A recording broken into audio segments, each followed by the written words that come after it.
March 16. 404 B.C. Athens was taken by Lysander and the tyranny of the 30 commenced. 37.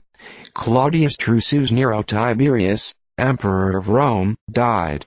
On his accession to the throne, he gave promise of a wise and happy reign, but soon became unrestrained in his conduct, and after a reign of 23 years, died in odium with the people. 455. Flavius Placidus Valentinian, Emperor of Rome, assassinated. He was a profligate and licentious ruler. 1190. The Jews of York lawlessly massacred for their wealth by the citizens. 1286. Alexander III, King of Scotland, killed. He succeeded his father, Alexander II, at the age of 8 years. An enterprising and virtuous ruler.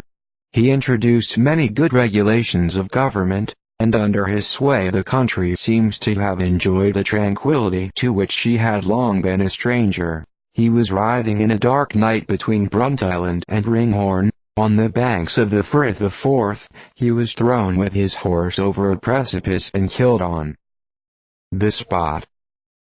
1532. John Bourchier died at Calais in France, of which he was the English governor.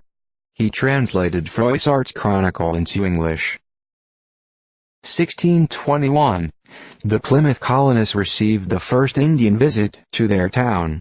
This was Samoset, Sagamore, of a country lying 5 days' journey from thence, called Patuxet. He informed the English that all the inhabitants had died of an extraordinary plague about 4 years before, and that there was neither man, woman or child remaining.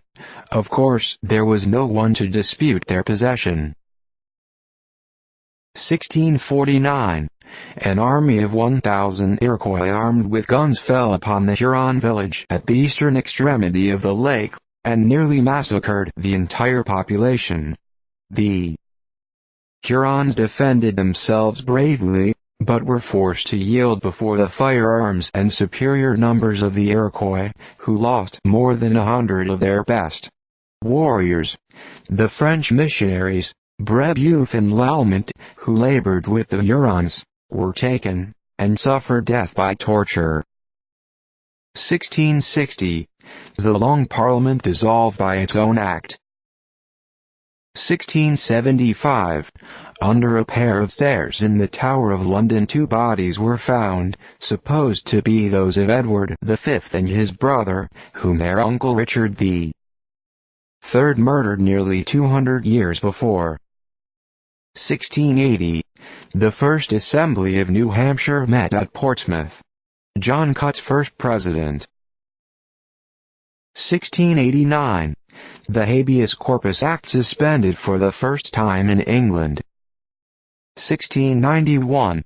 Jacob Ayler, who had exercised the office of Governor of New York nearly 2 years by the election of the freeholders and the consent of the British ministry, was barbarously executed by some malcontents, as a traitor. 1738. Captain Jenkins, the master of a Scottish ship, exhibited his ear in a piece of cotton, which he affirmed had been torn off by a guarda-costa. This is alluded to by Burke as the fable of Captain Jenkins. 1751.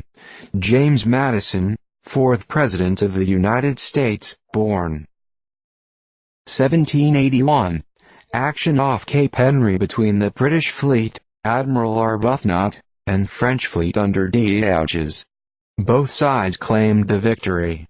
British loss, 30 killed and 73 wounded. 1781. French surrendered the island of St. Bartholomew's to the British. 1782. Action off Cape Spartel, between British frigate Success and Spanish frigate Santa Catalina, 34 guns. The latter was captured, having 25 killed. British loss 1. 1792. Gustavus III, King of Sweden, shot by Count Ankerstrom at a masquerade. 1795. Clausel, Adjutant General of the Army of the Eastern Pyrenees, presented to the National Convention 25 pairs of colors and a standard taken from the Spaniards at Figueres. 1797. Battle of Cannon in Italy. The French under Murat passed the Tagliamento and attacked the Austrians, who were driven from the village, where the Archduke had established his headquarters. 1799. John de Saulx died. He distinguished himself in the War of Hanover under Richelieu, after which he devoted himself to literary pursuits. The French Revolution, and was among the 73 proscribed deputies. 1799. A portion of the pavement in front of the Royal Exchange, London, suddenly sank and a well of water was discovered which had not been used in 600 years. 1802. A military institution established by government at West Point, which was the origin of the present academy there. 1808. Joseph Bonomi, an Italian artist, died at London. He was distinguished particularly by his architectural knowledge and genius, was an associate of the Royal Academy, and patronized by Sir Joshua Reynolds. 1810. On a pane of glass at an inn near London, under this date, is the following inscription: Thomas Mount Jones dined here, ate 6 pounds bacon, and drank 19 pots beer.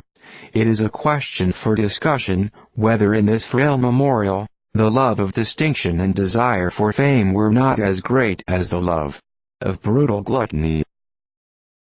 1813. Captain Beresford of the British ship Poitiers, 74 guns, demanded of the inhabitants of Lewistown, Delaware, 25 oxen and vegetables and hay. Otherwise, he threatened to destroy the town. The demand was refused. 1817. William Thomson, an industrious Scottish writer and compiler, died. He possessed ability, but his writings bear the marks of haste and want of care. 1838. Nathaniel Bowditch died at Boston, aged 65. His father and ancestors and several generations were by profession shipmasters. Notwithstanding the very limited advantages of his education, and his laborious employment through life for the support of his family, yet by his extraordinary genius and economy of time, he made great acquisitions in learning and science, gained most of the languages, and made himself the most eminent mathematician and astronomer that America has produced. He published the Practical Navigator, a standard book, but the great work on which his fame will rest is the copious and profound commentary upon the Mécanique Céleste of Laplace, of which he made the first entire translation, and published at his own expense in 4 volumes. Cordo, saying that he preferred spending $1,000 a year in that way to keeping a carriage. 1853. Anthony Dumont Stanley, an American mathematician, died, aged 42. Profoundly versed in the science, he had begun a series of works which would have placed his name high on the scroll of fame.